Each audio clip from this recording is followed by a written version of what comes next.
sobre cenário, que está levantando, mas já deve ser só mesmo para a gente seguir essa conversa boa, essa conversa tranquila.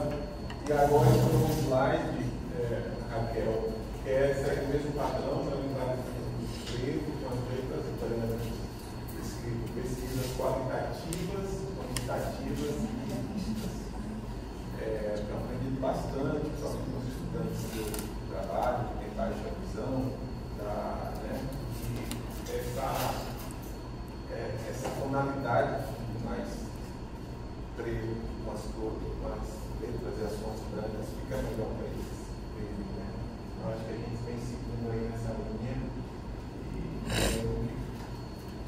com parte deles, né, aprendendo com eles, eu acho que isso é interessante, pensando nessa aula cada vez mais acessível. Está ali 3 tipos de pesquisas, por assim dizer, né? A quantitativa, quantitativa e mista, acredito que você já discutiu com a professora Carmen aí muito sobre a pesquisa qualitativa e quantitativa também, já deve ter vindo alguns elementos falando sobre ela, e também sobre as pesquisas mistas, tá? A gente vai partir da pesquisa quantitativa para também fazer um paralelo com as demais pesquisas, tentando criar assim, uma conceptualização, um conceito do que é essa pesquisa quantitativa, quais as suas características, o que ela diferencia da pesquisa qualitativa, da pesquisa mista. Tá? Então eu queria começar perguntando a vocês o que é que vocês entendem, o que é que vocês já sabem, se vocês já fizeram uma pesquisa quantitativa. O que é que vocês entendem por pesquisa quantitativa? Já fizeram, dá um exemplo. Já ouviram falar? Já. E ouviram falar o que da pesquisa quantitativa? O censo, por exemplo, é uma pesquisa quantitativa. O censo?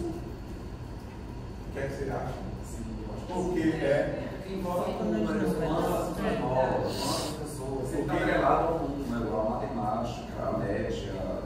Número, matemática, média. Então, são características dessa pesquisa censitária. Né? Mais algum elemento que vocês acham que caracteriza a pesquisa quantitativa? Estatística. Tá? Então, eu posso utilizar dados, documentos para fazer uma pesquisa quantitativa? Sim. Sim, quando você, por exemplo, pega aqui no FMD, quantos artigos científicos que falam sobre tal coisa? Ou quantas dissertações de mestrado falam sobre a questão da diversidade e tal tema? Eu acho que seria quantitativo nesse sentido. A minha pesquisa é debruçar nesses textos todos, né, e aí perceber quais demandas eles apontam. Então, essas pesquisas fazem levantamentos de quantidades, né? Tá, obrigado. Eu fico pensando ali se não poderia ser lista levantado de conta, mas que eles trazem dentro de. Eu não sei, mas vamos pensar nessa sua pergunta lá mais pra frente, né? Eu não sei. Nossa, vai dizer. Eu acho que vocês falaram também algo muito importante, vocês vêm discutindo.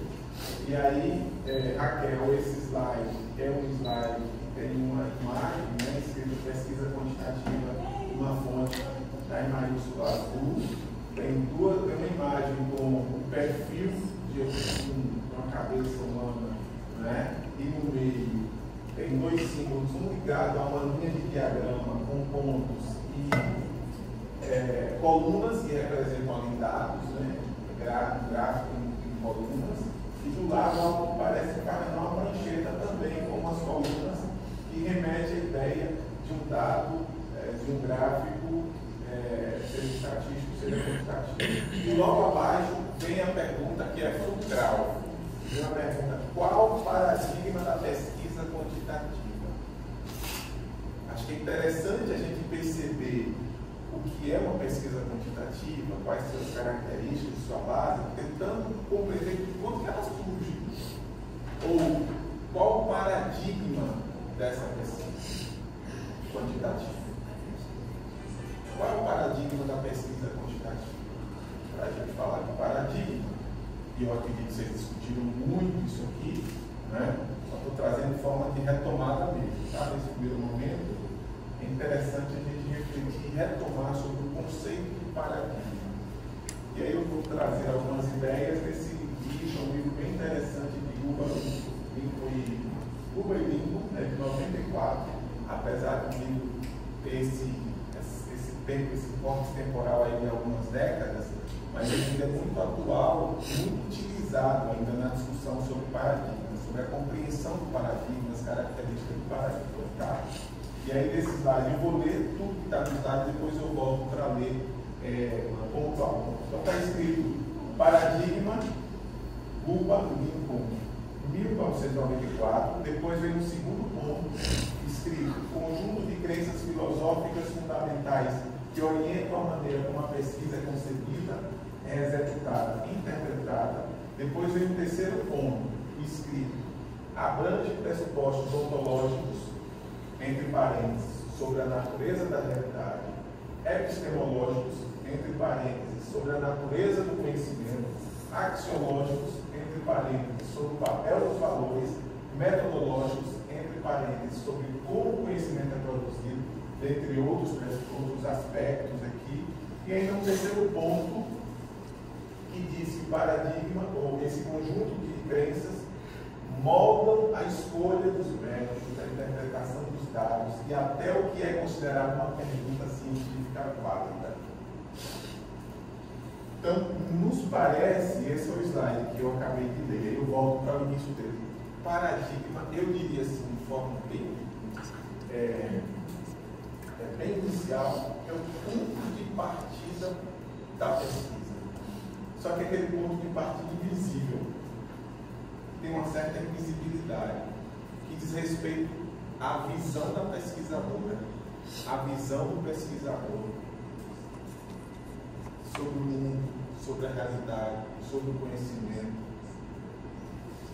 sobre como que produz conhecimento, e que muitas vezes o pesquisador e a pesquisadora está de forma, às vezes até sem perceber que existe uma visão de mundo, uma compreensão de existência que atravessa a forma que ela está produzindo, que ele está produzindo. Então é o ponto mesmo de partida, e que muitas vezes o pesquisador não percebe. Então parece que ter percepção, consciência disso é importante no processo de produção da pesquisa. Né? Então, quando eu estou falando de paradigma, eu estou falando de um conjunto de crenças filosóficas fundamentais que vão orientar a maneira como o pesquisador vai executar a pesquisa, vai desenvolver a pesquisa, vai escolher a questão, vai traçar o seu objetivo, vai buscar o propósito mesmo daquilo que ele quer pesquisar, como que ele vai fazer análise, como que ele vai interpretar. Então é um conjunto de crenças, de ideias, de visões que vão ali orientando ele. Tá? E esse paradigma, para o Lincoln, ele divide assim, quatro aspectos, mas muito mais que quatro. O primeiro ponto, que são os pressupostos ontológicos. Então, existe uma visão de mundo, uma visão de realidade que o pesquisador e a pesquisadora traz para a sua pesquisa. Para uns, o mundo é objetivo. O mundo tem leis objetivas que regem o mundo. Então, a minha proposta de pesquisa, eu vou tentar olhar, compreender leis, descrever fenômenos, olhar regularidades. Para outro, não. O mundo ele é estruturado por infraestruturas, superestruturas, atravessadas por classes, por contradições. Então, tem uma outra ideia de mundo. E a sua proposta, a sua questão, aquilo que ele vai querer saber no campo da pesquisa vai ser muito orientado por essa outra visão de mundo. Os paradigmas, eles vão, a depender da visão do mundo, vai se situando num paradigma diferente. Uma outra visão é a dimensão epistemológica, que é sobre a natureza do conhecimento. O que é o conhecimento para o pesquisador ou pesquisadora? Como que se conhece esse mundo? A primeira visão é o que é o mundo. Assim, como que eu conheço esse mundo? Mas explorar tem vários caminhos, né? E aí, a depender da forma ou dessas minhas crenças, eu vou escolher determinados caminhos em detrimento de outros. E são os aspectos até metodológicos, sobre como o conhecimento é produzido.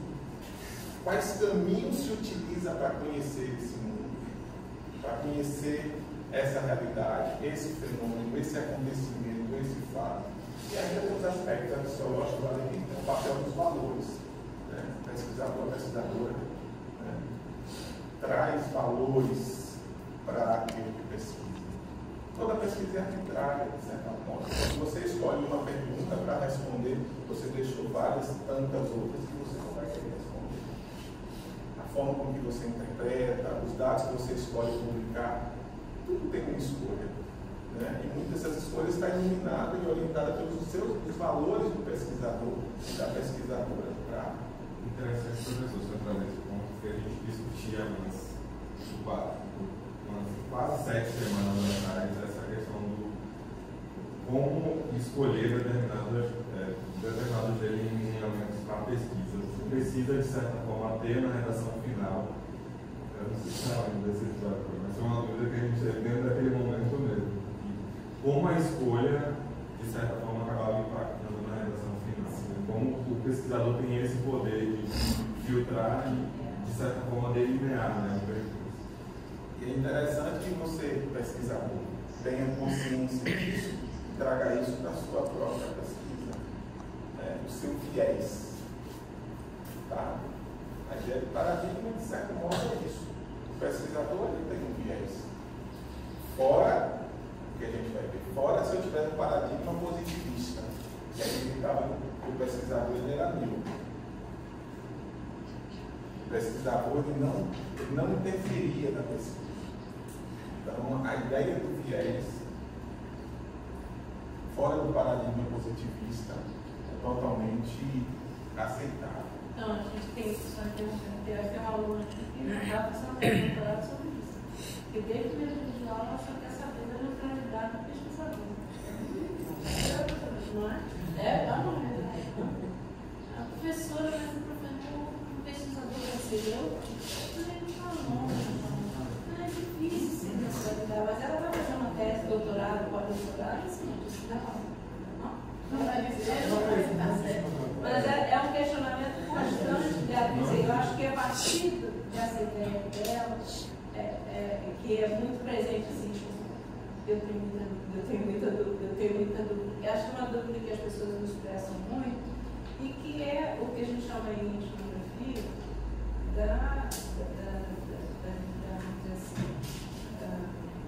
da classe do dilema. Né? Você fazer uma etnografia a partir da ideia de que você está neutro naquele campo de conhecimento, naquele campo específico de prática, né? Não existe neutralidade.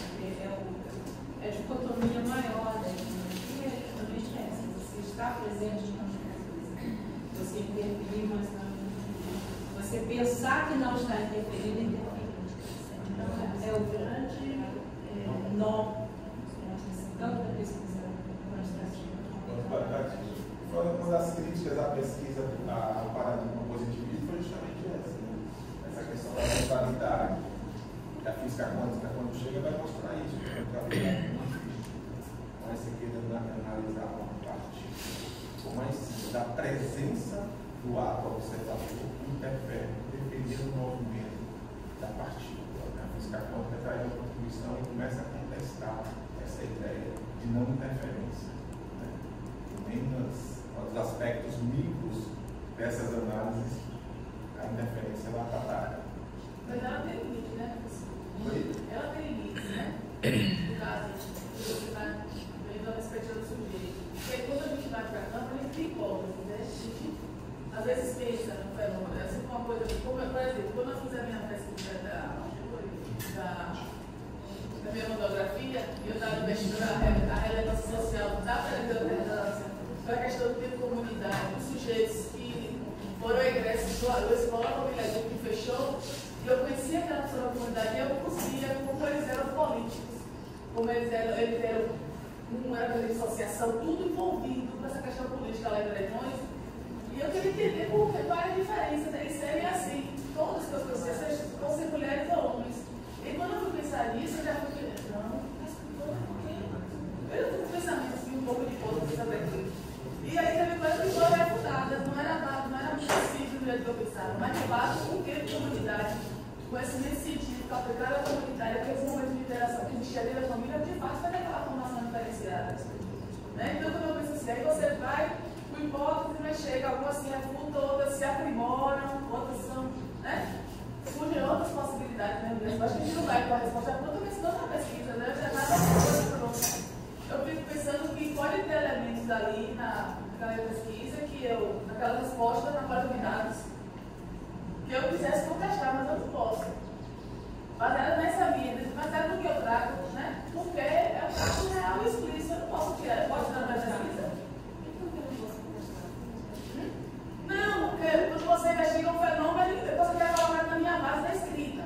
Né? Os autores poderiam dizer isso, mas eu não posso excluir aqui o que eu não gostaria que estivesse na pesquisa. A pessoa me limite nesse sentido. Eu não posso ter informação, porque as pessoas que eu aqui nisso nessa é uma pesquisa que ela apontou, ela suprimiu a informação da diretora. Mas eu estou me lembrando disso, por isso que eu não estou. Foi justamente o exemplo que eu dei. Mas pelo que o professor Nalvino traz, a gente consegue, dentro desse que é extrair o percurso. Foi justamente o que a professora pensou. Para que seja assertivo no percurso com base no que você está querendo de objetivo de pesquisa. Então, não há limites, eu posso tirar.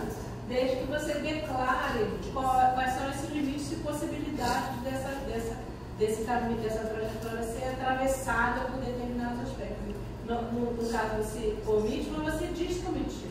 Fala assim, olha, eu tenho esse caso, aqui, mas eu preferi omitir, porque não é relevante para aquilo que eu quero apresentar. Quer dizer, não, você não vai esconder o dado, você vai dizer, olha, eu escolhi deixar de fora, tá? Mas declara isso. Pode falar. Eu lembro de uma revista, foi a TV de computação na revista, e eles pediam um pouco mais sobre os dados, para que estivesse explícito em relação à estrutura, foi como se em 20 páginas aquilo não estivesse tão explícito. Então seria necessário, tem até uma plataforma, se não me engano, que você coloca dados de pesquisa, eu não sei exatamente como funciona esse percurso, mas foi a indicação do revisor. Se incluísse lá toda a estrutura em relação aos questionários, as orações, as reflexões, como se fosse literalmente um rascunho daquela estrutura, porque na versão final tinha ficado relativamente compacto, né, no processo. Então, talvez isso o pesquisador também compactar demais em relação à ação pode são os anexos, né? Mas tem plataformas específicas para isso. Ele é bem comum,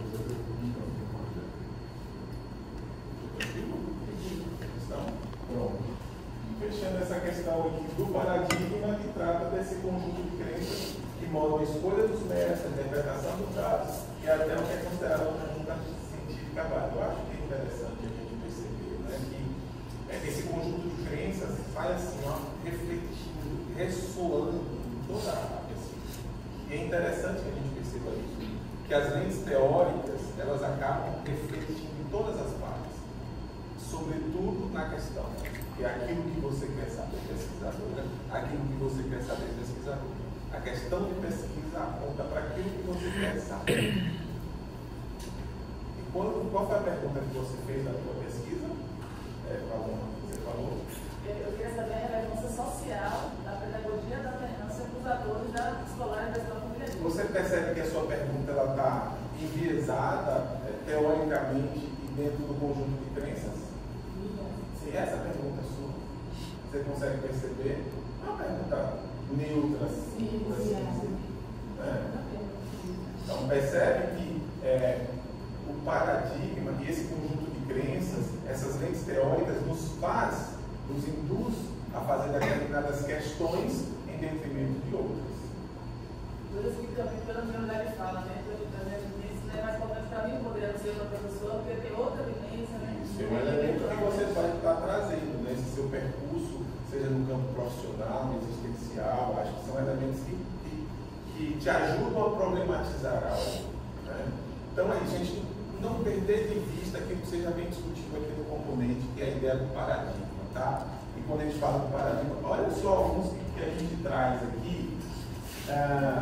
Essas datas são datas aproximadas. Tá?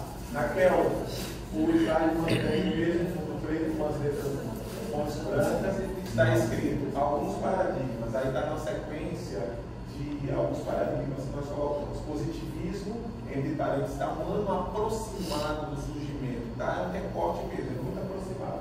Positivismo, 1830, marxismo, 1840, fenomenologia, 1900, interacionismo simbólico, 1930, teoria crítica, 1937, pós-positivismo, 1950, estruturalismo, 1950 e pós-estruturalismo / pós-modernismo, 1970. É uma data aproximada para mostrar alguns dos paradigmas, alguns desses pressupostos filosóficos que orientam a pesquisa.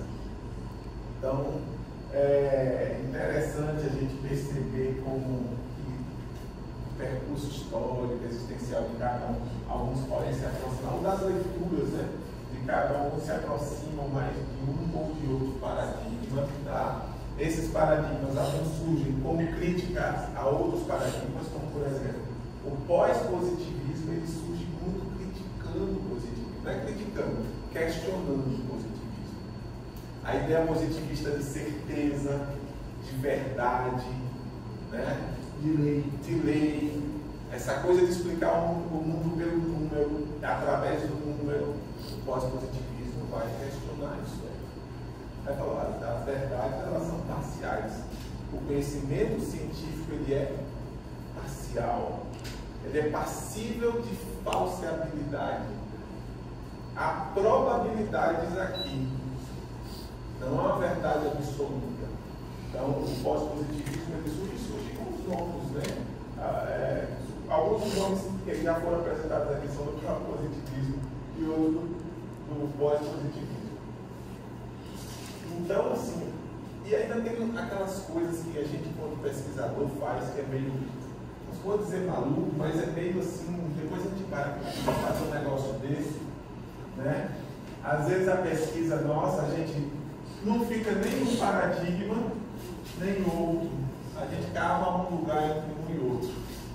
Ainda tem essas questões, né? E essa experiência eu tive na minha pesquisa do doutorado. Eu cavei aqui uma ideia de paradigma entre o interacionismo simbólico, que é um paradigma que vê o mundo muito na dimensão dos significados culturais. Então, os significados estão nas trocas, nas interações entre as pessoas. Interações simbólicas tem aí essa visão de mundo. Tá? E eu ainda cavei aqui com algumas ideias do interacionismo e fase do pós-estruturalismo.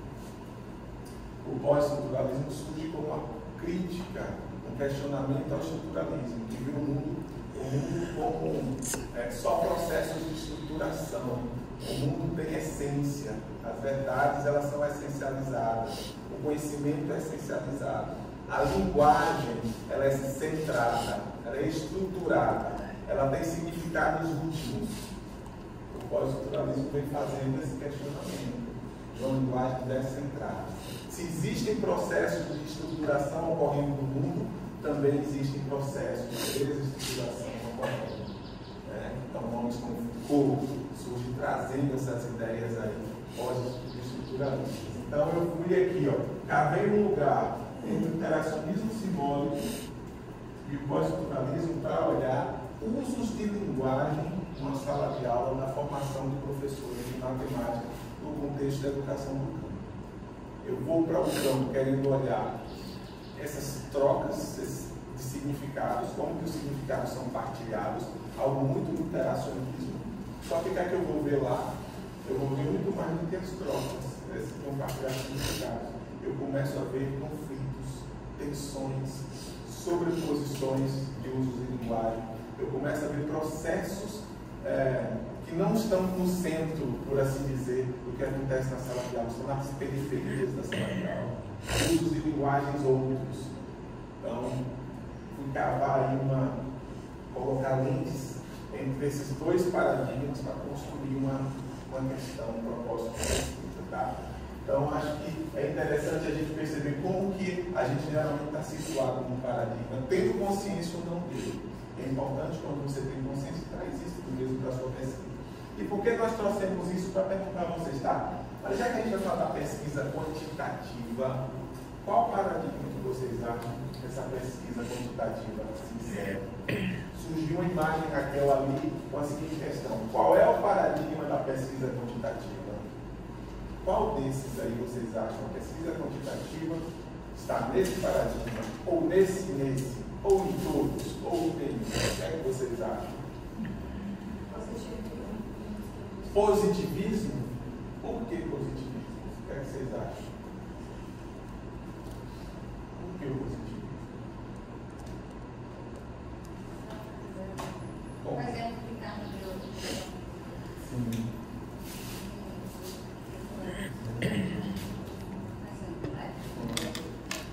Como autor?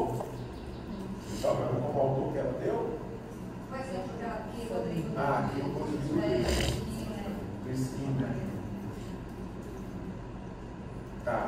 Esse exemplo que ele deu com a psicologia comportamental, não foi? Que observava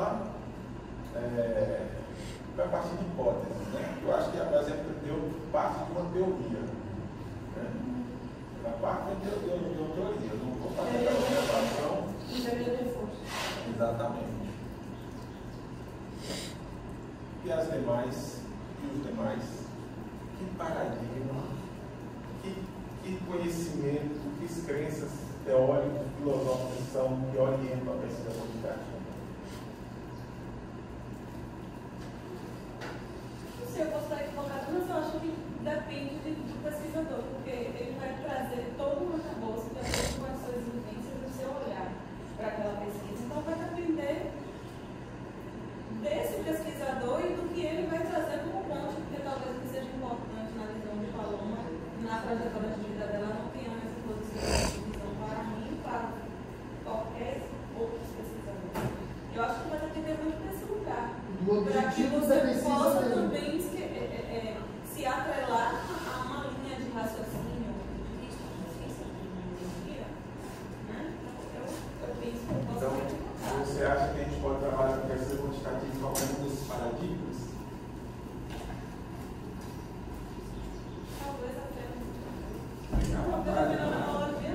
Aqui nós estamos fazendo ideia para a gente circular, a ideia é a gente circular e fazer essas trocas, esse compartilhamento. Eu penso que sim, mas muito embora não tenha solidez em todas essas coisas que foram apontadas.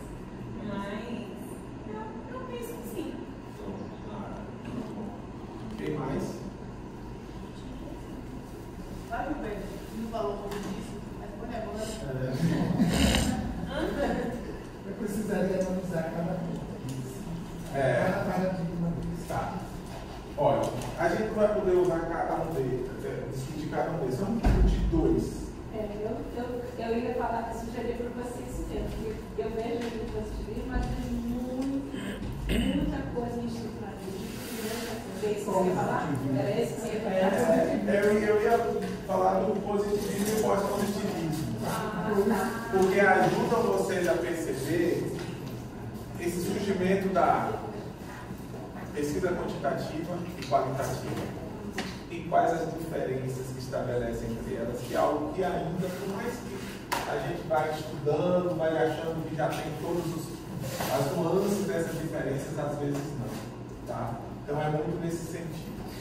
Aí esse próximo slide, ele vai trazer, e eu acho fantástico, pedimos até desculpas pela quantidade de informação, mas a gente não conseguiu uma maneira de colocar menos informação nesse slide, tá? Mas ele vai ser compartilhado, podem ficar à vontade quanto a isso. Então, olha só, nós trouxemos o paradigma positivista e o paradigma pós-positivista, a princípio, só para a gente entender essa diferença entre os dois paradigmas, ok, mas sobretudo porque a pesquisa quantitativa nasce nesse paradigma. A pesquisa quantitativa nasce aqui, com o paradigma positivista. E o pós-positivismo vai contestar o paradigma positivista. E aí a gente entende, e a literatura já traz isso de forma muito contundente, que é que começa a nascer as ideias que vão sustentando a pesquisa qualitativa. Então é como se daqui nasce uma pesquisa quantitativa, a gente vai botar essa questão que na área trouxe muito bem, se o paradigma está afiliado ao seu arquivo quantitativo, ou se a gente pode relacionar com os paradigmas, vocês utilizando qualquer paradigma, querendo abordar a pesquisa quantitativa. Então olha só, dentro dessa diferença aqui, tá? É um quadro comparativo, paradigma positivista e pós-positivista.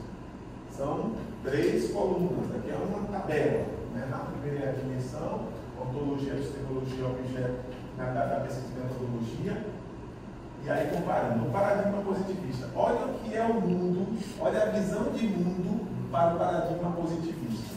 Mundo ordenado, com regularidades, leis e princípios absolutos, o realismo é ingênuo, a realidade é objetiva, única e pode ser plenamente conhecida. Olha a ideia do paradigma positivista. Já o pós-positivismo, ele entende realmente que o mundo é ordenado, tem leis, só que ele acha que o realismo não é ingênuo, ele é crítico. Tá? A realidade existe, mas o acesso a ela é sempre parcial e imperfeito.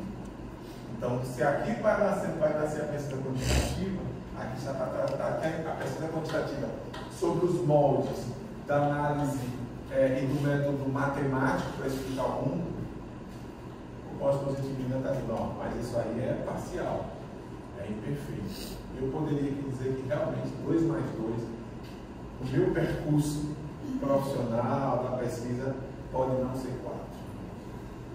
Tá? Mas essa é uma discussão aí que houve. No ponto de vista da epistemologia, como conhecer o mundo? Positivista, o mundo é descoberto por experiência direta, baseada nas evidências, dados, observação empírica, neutra e rigorosa. Já o pós-positivismo é conhecido por evidência empírica, mas reconhecendo os limites do observador. Olha a palavra. Viés e interpretação dos dados, conhecimento como probabilidade. Começa a perceber as diferenças, e aqui eu poderia estar dizendo, falando realmente do caráter da pesquisa quantitativa e da qualitativa quando nasce. Seguindo, o objeto para o positivismo, fatos e leis universais, que o Rodrigo falou aqui de leis bem forte, conhecimento objetivo, empiricamente verificável, verificação de hipóteses e leis gerais com base em dados mensuráveis. Já o pós-positivismo, explicação de fenômenos com base em evidências, admitindo incertezas e contextos. As proposições são parciais. Qual a finalidade da pesquisa no paradigma positivista? Descobrir leis universais, prever e controlar fenômenos. Olha que foco. Se eu entendo que o mundo tem leis e regularidades, em tudo eu vou lá buscar qual a lei para a regularidade que prevalece. Esse é o objetivo da pesquisa do paradigma positivista, né? Dessas lentes teóricas positivistas. E no paradigma pós-positivismo, compreender padrões e relações probabilísticas com consciência do limite do saber. Por fim, a metodologia positivismo é quantitativa, experimental, controle de variáveis, métodos matemáticos. Olha só, que caminho seguir para conhecer o mundo? Tem que ser o caminho quantitativo, positivismo. O método é matemático, você usa matemática, você usa aí todo o conhecimento, e aí a matemática, né, com grande valor de verdade, né, desde o século XV, XVI, dá margem e força dessa ideia e esse pensamento da metodologia quantitativa. O pós-positivismo, positivista, a predominância da quântica, mas com abertura para métodos mistos e triangulação dos dados. Então é interessante vocês perceberem, a gente perceber, de fato, essas diferenças entre os paradigmas. Nesse caso, trouxemos o positivista porque daí surge a pesquisa quantitativa, e o pós-positivista, porque daí surge a pesquisa qualitativa. E aí vem esse segundo quadro. Para terminar, vai dar um intervalo, né? Se eu só fechar esse quadro, dá? Porque aí a gente fecha esse. Pronto. Aí aqui, um baita de material para vocês que já estão escrevendo, fazendo, né, esse processo de esboço de dissertação, porque agora a gente trata da pesquisa quantitativa e pesquisa qualitativa sendo orientadas dentro daquele paradigma, tá? Olha a ontologia para a pesquisa quantitativa. Realidade objetiva, mensurável e existe, independentemente do sujeito. Olha o que é um livro para o pesquisador quantitativo. Qualitativo, a realidade é construída socialmente e depende da interação entre sujeito e objeto. Então, se vocês estão desenvolvendo pesquisas qualitativas, a ideia e uma das características para o pesquisador qualitativo é que a realidade realmente ela é interacional, dentro dessas interações. Ela é produzida e construída nessas interações entre sujeito e objeto. A epistemologia da pesquisa quantitativa, ou seja, a epistemologia que é como conhecer esse mundo, né? Como conhecer essa realidade. O conhecimento é obtido por meio de observação empírica, direta e objetiva, com base na lógica, na experimentação e na verificação. E para a qualitativa, a epistemologia, o conhecimento é influenciado por valores, contextos e limitações humanas. O conhecimento é considerado provisório e sujeito à refutação. Esse é o caráter da pesquisa qualitativa. Olha os limites aqui, né? Essa ideia mesmo de como que esse conjunto de crenças e valores orienta aquilo que você traz para a pesquisa, aquilo que você escolhe, aquilo que você pergunta. A sua análise tem todo um viés pelas lentes teóricas que você coloca. Professor, isso se aplica à questão de campo de conhecimento, por exemplo, nas ciências sociais, as pesquisas são mais qualitativas. Sim. Em outro, né? O conhecimento predominar a quantitativa. Existe isso, então, né? Existe muito ainda. Porque nas ciências sociais a prevalência é do qualitativo. E não só existe isso, como existe uma guerra, né? Mas não impossibilita que se faça uma ou outra. Não. Sim. Perfeito. É o que a professora Carmen trouxe aqui. A professora Carmen falou do método indutivo e método dedutivo. Se vocês perceberem, a gente poderia aplicar um para um tipo de pesquisa e outro para outro. Dá para perceber quem entraria em qual? Ela falou, a gente vai defender o quê? Que não existe uma lei, uma regra. Pelo contrário, se a gente une, a gente potencializa mais, a gente potencializa aquilo que a gente quer saber, a gente potencializa a nossa própria produção da pesquisa, né? Nosso próprio conhecimento. E aqui está no quadro separado. Já a gente vai fazer essa defesa, a gente vai defender mesmo que a qual e o quanto elas podem caminhar. Mas a questão é, como que eu qualifico dados quantitativos? E como que eu quantifico dados qualitativos? Aí que está a riqueza da análise, que é um pouco dos exemplos que a gente vai discutir aqui. Aí depois ele falou assim, quando ele estava Essa aula tem que ser gravada, viu? A gente está gravando. A gente está gravando. A gente contava uma vez isso daí, ele falou assim, mas cadê o quadro da qualitativa? Eu falei até agora, são 17 aulas só de qualitativa. Então hoje a gente precisa realmente estar gravando. Você não estava aqui, eu terceirizei. Para quem queria falar sobre esse qualitativo, se a gente está há 15 aulas, 15, 16 aulas, falando sobre isso. Você já tem ideia, o que a gente precisa hoje é sintetizar isso de uma forma que fique separado, mas junto. E aí eu trouxe o método indutivo e dedutivo, porque ficou faltando lá atrás para fazer essa junção.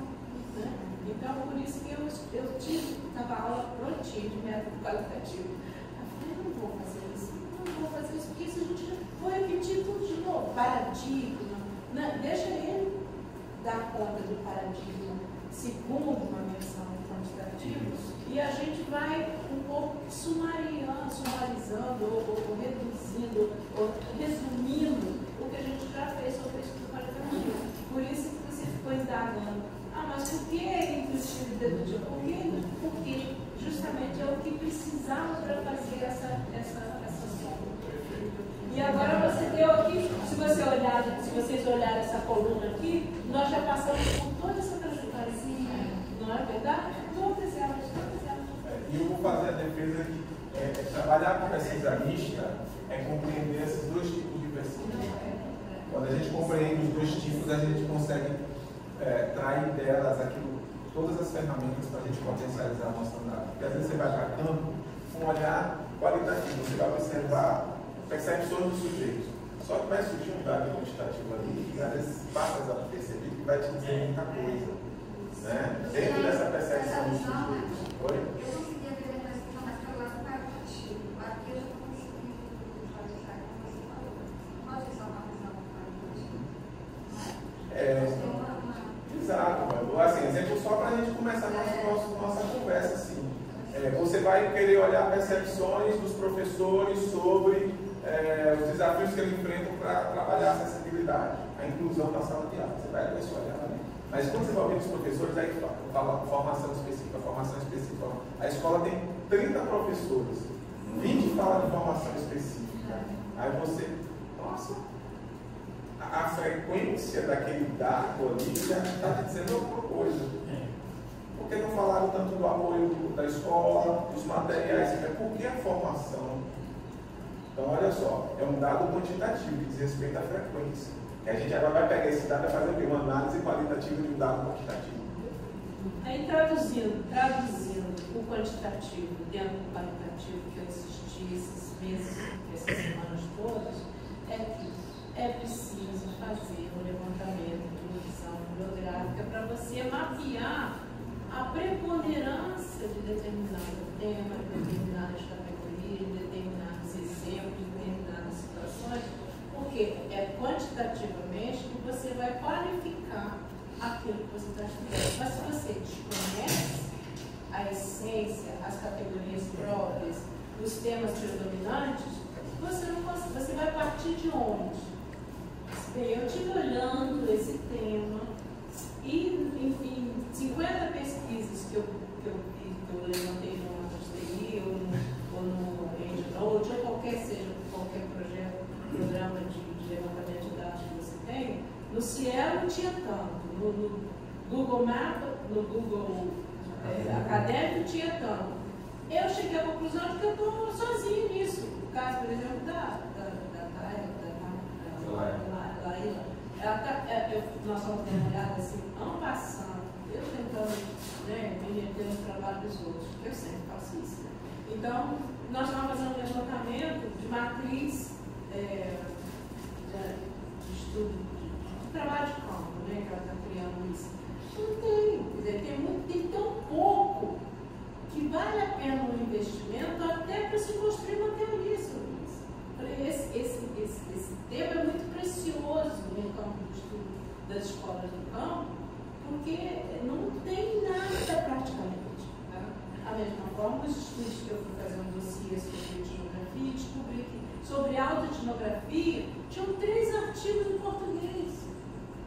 Então, nós precisamos ler. Então, essa questão do quantitativo no qualitativo se expressa muito no meu ponto de vista, já que eu não posso muito me meter na questão estatística, que eu não conheço. Eu juro que vocês que eu fui transferindo a pesquisa estatística, a aula o curso de estatística de um curso para outro.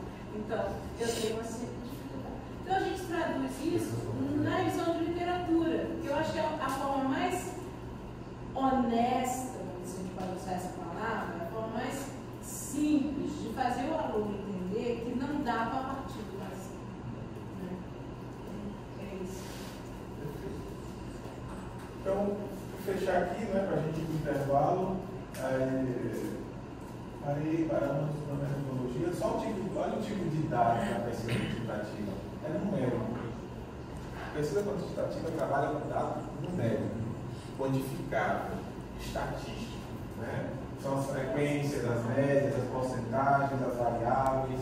E já para a pesquisa qualitativa, é verbal, é o gesto, é o texto, é o visual, as narrativas, as falas, as imagens, o significado. sofisticados. Aí a gente vê uma diferença assim, bem consistente, bem delineada entre os dois tipos de pesquisa. Né? E as modalidades usuais da pesquisa quantitativa é o survey, é um tipo de levantamento específico, com características específicas, experimento, análise estatística, modelagem quantitativa, banco de dados também. E para a pesquisa qualitativa, estudo de caso, etnografia, história de vida, pesquisação, análise de discurso. E entre outras, ali é só um recorte, tá? E a questão que a Nara traz, né? E como que a gente, então, será que é possível pensar nessa ideia de pesquisa quantitativa dentro da qualitativa? Eu acho que essa é uma discussão bem interessante. E vice-versa, tá? Para fechar o exemplo aqui, vamos fechar com esse exemplo. Olha só, uma questão de pesquisa para uma pesquisa quantitativa e para uma pesquisa qualitativa. No caso da quantitativa, qual é o índice de reprovação escolar dos anos finais do ensino fundamental na escola X entre os anos 2020 e 2024 e como esses índices se distribuem por gênero e faixa etária? Só o professor ficou umas 3 horas para chegar nessa pergunta. Então presta atenção, tá?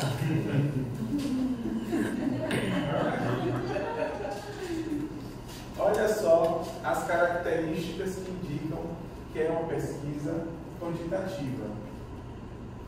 Qual é o índice?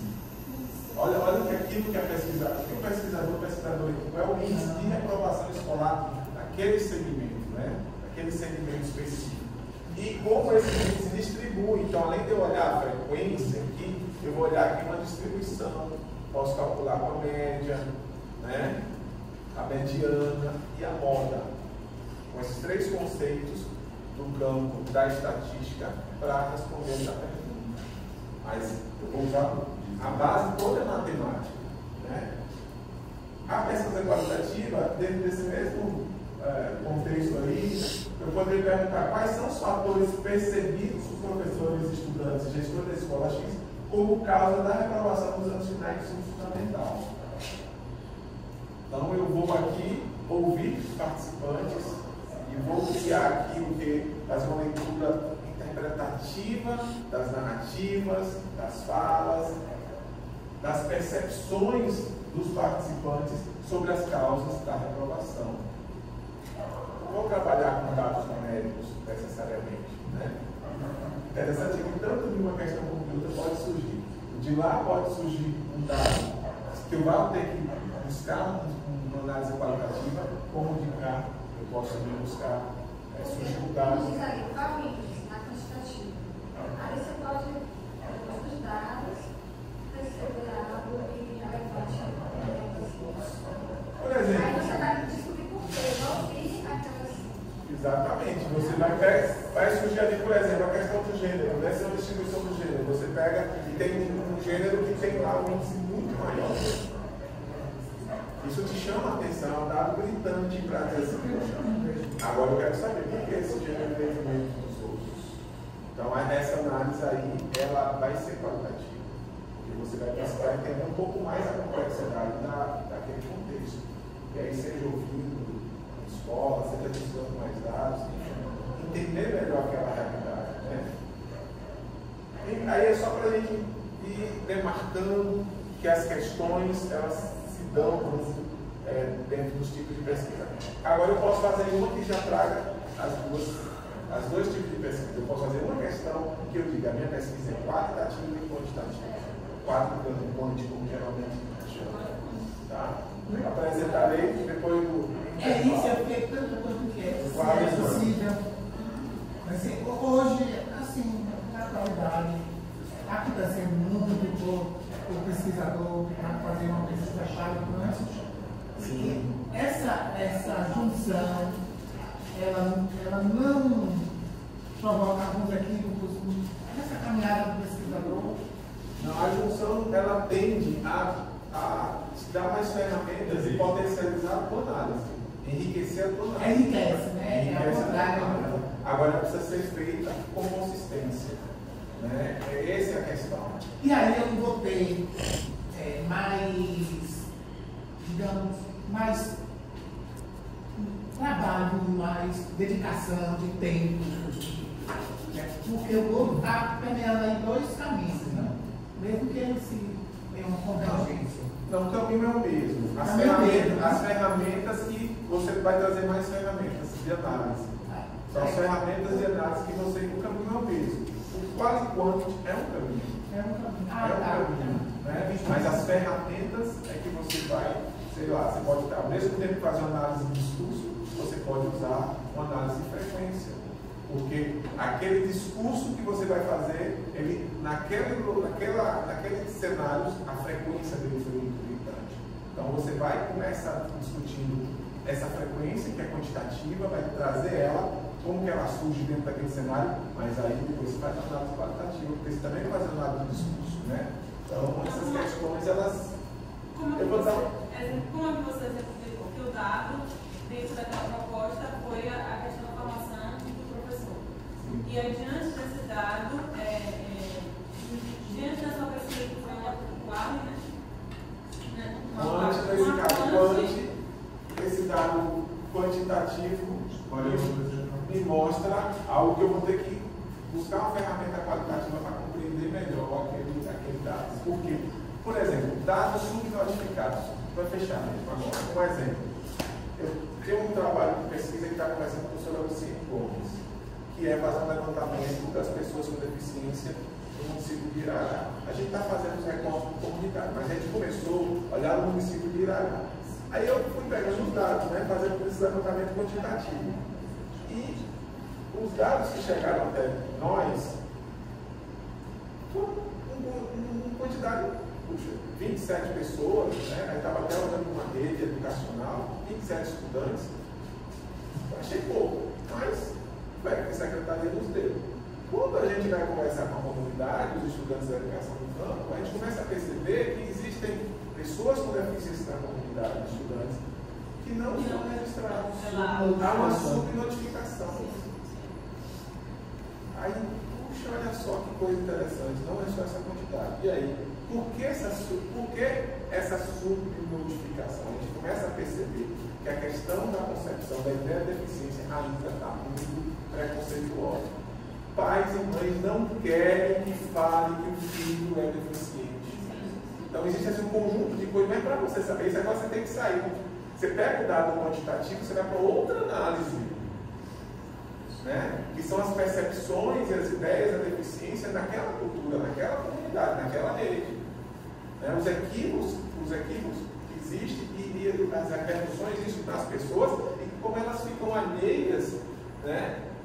Ou excluídas, melhor dizendo, de todo o processo educacional. Inclusive, depois que a gente vai para a comunidade, a gente está vendo que existem pessoas históricas da comunidade que estão hoje, para usar um termo mais, para não ser tão duro, né? Mas excluídas mesmo do processo do a negativa, né? Desde aquela narrativa tradicional de esconder, de marcar, de enfeitiçar, de levar para um campo assim, meio submundo, né? A questão das pessoas diferentes, né? E aí entra nisso de uma forma tão arraigada, tão assim, naturalmente agradável, que você não consegue se expressar nem por que você está fazendo isso.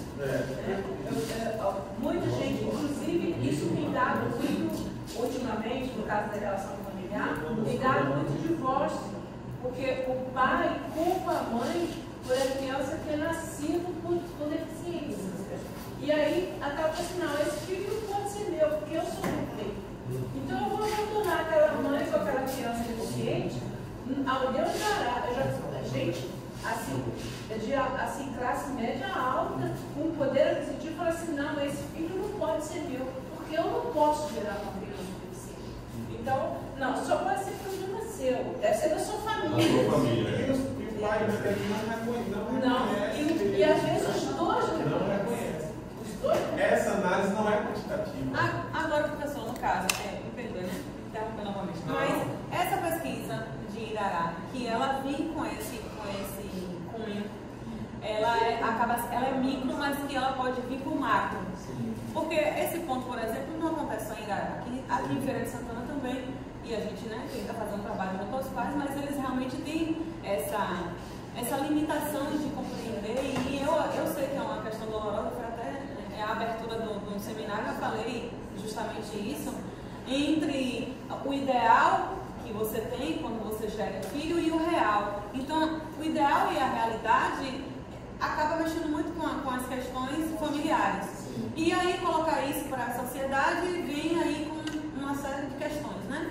E assumir isso, e você ter essa responsabilidade. Então, nesse sentido, eu posso trazer isso para o macro e tornar isso não uma teoria, né? Mas, como foi? Vocês falaram sobre essa terminologia que vem do micro e vai para o macro, mas você precisa ter um cuidado para... Indutivo e dedutivo ou não? Para não tornar esse conceito um conceito equivocado. A generalização. Mas é um dado correto, coerente, que acontece isso não só em Irará, mas como em diversos municípios. Perfeito. E aí você utilizando outras estratégias, como esse levantamento da literatura, vai buscando mesmo um campo teórico sobre o porquê dessas invisibilidades, nesses contextos maiores. Então vai te dando ferramentas para que você possa generalizar, para que você tenha dados para fazer uma generalização nessa ideia, né? Não é, nesse caso não é gerar teoria, mas é você trazer, porque assim, se a gente pensar o que é teoria, teorias são ideias, são conceitos que nos ajudam a entender e explicar um fenômeno, um acontecimento. As ideias teóricas. Então, de todo modo, é gerar teoria nesse sentido, fazer uma generalização nesse sentido, você utilizar das ideias que você está construindo ali para generalizar, assim dizer, trazer isso de forma geral. Isso é totalmente tranquilo e é evidente que você faça isso.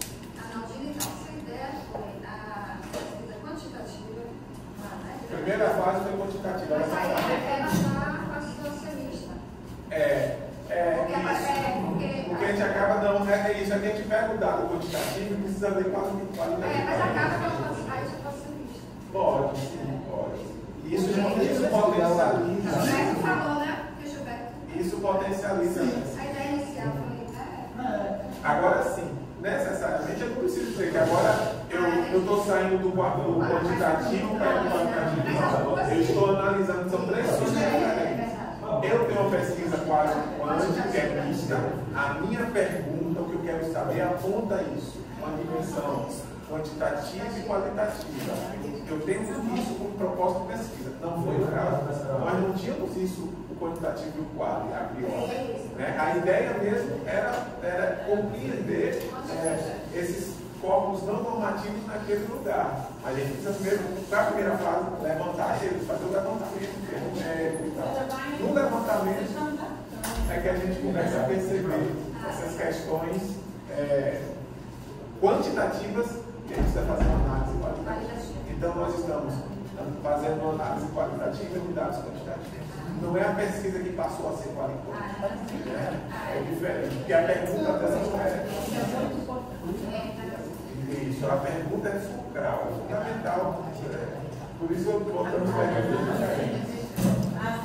Então, no caso, aí a pesquisa ela é quantitativa e de acordo com os dados coletados, existe uma análise qualitativa daqueles dados, ou vice-versa. Agora, a sua pergunta pode ser qualitativa. Lá na frente, a gente vai uma pesquisa exata, que é a mista. É a pergunta que faz a pergunta. A tua pergunta é uma proposta. Na tua pergunta está a teoria, está paradigma, o método, tudo ali começa a desenhar. A pergunta é central. Ela pode mudar. Ela pode mudar. E são as perguntas que movem o conhecimento, né? Que movem a forma que a gente produz conhecimento. São as perguntas, não são as respostas, são as perguntas. Então, a gente cada vez mais precisa realmente fazer perguntas. Ainda mais agora no chat GPT com tanta coisa. Saber perguntar e saber desconfiar das perguntas. E das respostas. É mais importante a gente saber desconfiar das respostas. Essa é uma habilidade que nos exige muito. Teoricamente, quem foi que deu essa habilidade para a gente? Eu falei para vocês várias vezes. O Ronald, se vocês quiserem saber sobre as perguntas progressivas, as hipóteses progressivas, vai estudar o Ronald. Tem coisa para deixar em português, tá? Rames Slay. Eu sempre dou um autor para esclarecer onde é que vocês vão achar isso.